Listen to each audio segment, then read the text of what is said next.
कहते हैं राजनीति गणित का खेल है। और अगर बिहार उत्तर प्रदेश को आप ध्यान से देखेंगे तो निश्चित तौर पर यह गणित जैसा प्रतीत भी होता है। एक राज्य में 80 लोकसभा सीटें तो वहीं पड़ोसी राज्य में 40 लोकसभा की सीटें हैं। इस लिहाज से बिहार बहुत जरूरी राज्यों की श्रेणी में शुमार होता है। लेकिन बात सिर्फ गणित की भी नहीं है, बात यहां पर केमिस्ट्री की भी है। और कुछ ऐसी ही केमिस्ट्री बिहार में थोड़ी ही देर पहले देखने को मिली।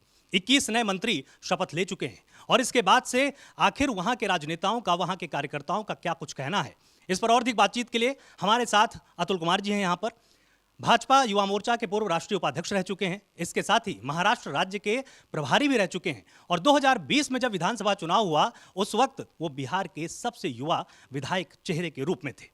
हमारे साथ जुड़े हुए हैं, इनसे बातचीत करेंगे। जिस तरह से मंत्रिमंडल का विस्तार हुआ, 21 नए मंत्रियों ने शपथ ली, अब बिहार की राजनीति में क्या कुछ बदलेगा? सबसे पहले अपने टीएनपी के सभी दर्शकों को नमस्कार। और आज बिहार में मंत्रिमंडल का विस्तार हुआ है। सबसे पहले मैं मेरे बिहार के जितने मंत्रिमंडल के सदस्य के रूप में बने हैं उनको आपके चैनल के माध्यम से उनको बधाई देना चाहता हूं।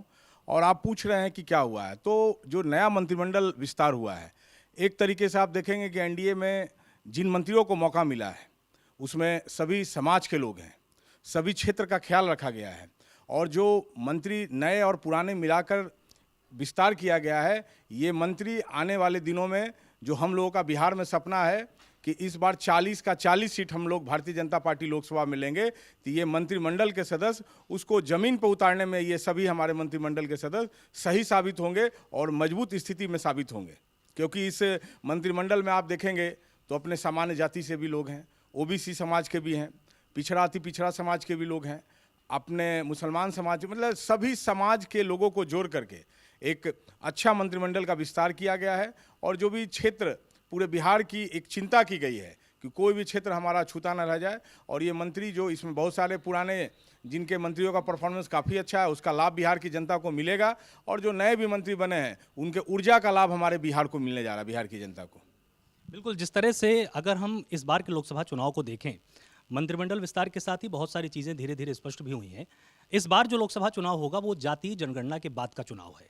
इस बार जातीय जनगणना के बाद ये आंकड़े हर राजनीतिक दल के पास हैं कि आखिर किसकी संख्या कहाँ पर कितनी ज़्यादा है या किसकी संख्या कितनी कम है। उस हिसाब से गणित में जोड़ घटाव भी होने वाला है। कितना अलग होगा ये चुनाव? देखिए, नरेंद्र मोदी जी का जो विकास का फॉर्मूला है, तो ये जातीय जनगणना ये फीका पड़ जाएगा। जाति तो हर एक राज्य, हर एक समाज में अलग अलग जातियां हैं, जनगणना भी हुई है, लेकिन नरेंद्र मोदी जी का जो विकास का एजेंडा पूरे देश में चल रहा है। अभी मैं अबू धाबी में था, मंदिर वहाँ पे उद्घाटन, संजोग से मैं भी उस कार्यक्रम में उपस्थित था। तो मैं देश की बात तो कर ही रहा हूँ, लेकिन हम अबू धाबी में जो लोग थे, जो आपके इंडिया के हर एक राज्य के लोग थे, उन सब का एक ही नारा था कि अब की बार 400 पार। और मालूम होना चाहिए कि आप जातिगत जनगणना की बात करते हैं तो मत भूलिए कि प्रधानमंत्री नरेंद्र मोदी जी के नेतृत्व में हम लोगों ने राम मंदिर का भी निर्माण किया है। आपको याद होना चाहिए कि धारा 370 भी हम लोगों ने हटाया है, सीएए भी लागू करने का काम किया है। तो जो नरेंद्र मोदी जी का विकास का एजेंडा है, और अब तो हम बिहार में भी जब देखेंगे तो हमारे साथ डबल इंजन की सरकार हो गई है, तो बिहार में 40 का 40 सीट जीतेंगे। भारतीय जनता पार्टी, नरेंद्र मोदी जी, अमित शाह, जेपी नड्डा जी के नेतृत्व में, यदि हमारे नरेंद्र मोदी जी ने कह दिया है कि 370 भारतीय जनता पार्टी लाएगी और गठबंधन के साथ हम लोग 400 पार करेंगे, तो मैं जरूर बोलना चाहता हूं, हम लोग भी राजनीति में बहुत पहले से हैं, लेकिन जो देश का वातावरण, बिहार का जो वातावरण बन रहा है, एक ही लाइन होगा कि सब पर मोदी जी भारी होंगे। और 400 पार का जो उनका नारा है वो आने वाले दिनों में आप देखेंगे कि हम लोग बड़ी संख्या में 400 के साथ संख्या में हम लोग प्रधानमंत्री फिर से नरेंद्र मोदी जी को इस देश की जनता बनाएगी। बिल्कुल, जिस तरह से नीतीश जी के एनडीए के खेमे में शामिल होने के बाद बार बार आरजेडी की तरफ से एक बात जनता के बीच में जाकर कही जा रही है कि हमने तो गठबंधन धर्म निभाया था लेकिन नीतीश जी नहीं निभा पाए। क्या इसका कोई नुकसान होगा या इसका बहुत बड़ा फायदा होगा? क्योंकि नीतीश जी का ये कहना है कि नीतियां धीरे धीरे कुचली जा रही थी, नियमों को तोड़ा मरोड़ा जा रहा था, इसलिए उनके साथ रहना संभव ही नहीं था। देखिए, मैं बिहार की राजनीति को उस समय से जानता हूं जब बिहार में नारा लगता था कि चारा चोर खजाना चोर, लालू यादव गद्दी छोड़। जब चारा चोर का जब घटना हुआ, जब चारा चोरी हुआ, भ्रष्टाचार लालू यादव ने किया था, तो मैं बोलना चाहता हूं तेजस्वी यादव की उम्र उस समय मात्र 6 साल की थी। वो क्या जानते हैं कि बिहार का अतीत क्या रहा है, इतिहास क्या रहा है, और जिस तरीके से लालू यादव और राबड़ी देवी और उनके राजद ने बिहार के इतिहास को कलंकित करने का काम किया। बिहार में रोजगार हो, किसान हो, महिला हो, न कोई सुरक्षित था। आज एक ऐसा वातावरण बना है कि कोई भी आरोप, विपक्ष का काम होता है आरोप लगाना, लाख ये लोग आरोप लगाते जाए। अभी पता चल रहा है कि एक बेटा उनका बीमार हॉस्पिटल में एडमिट हो गया है। राजद के विधायक टूट करके आ रहे हैं, कांग्रेस के विधायक टूट करके आ रहे हैं। आने वाले दिनों में बोलना चाहता हूं कि हमारे बिहार के एनडीए में कोई फर्क नहीं पड़ने जा रहा है, लेकिन उनके जो कुछ बचे खुचे विधायक रहेंगे वो जरूर हमारे एनडीए के हिस्से में आ जाएंगे। ये आपके चैनल के माध्यम से जरूर बोलना चाहता हूं, कोई फर्क नहीं पड़ने जा रहा है। हमने पिछले लोकसभा चुनाव में हमने 39 सीट जीतने का काम किया था और 1 सीट कांग्रेस को जीता था, राजद को तो सीट भी नहीं मिला था। इस बार का जो आंधी नरेंद्र मोदी जी के नाम का है, बिहार में नीतीश कुमार के गठबंधन में हम लोग हैं। इस बार हम लोग 40 का 40 सीट जीत करके नरेंद्र मोदी जी के हाथों को मजबूत करेंगे।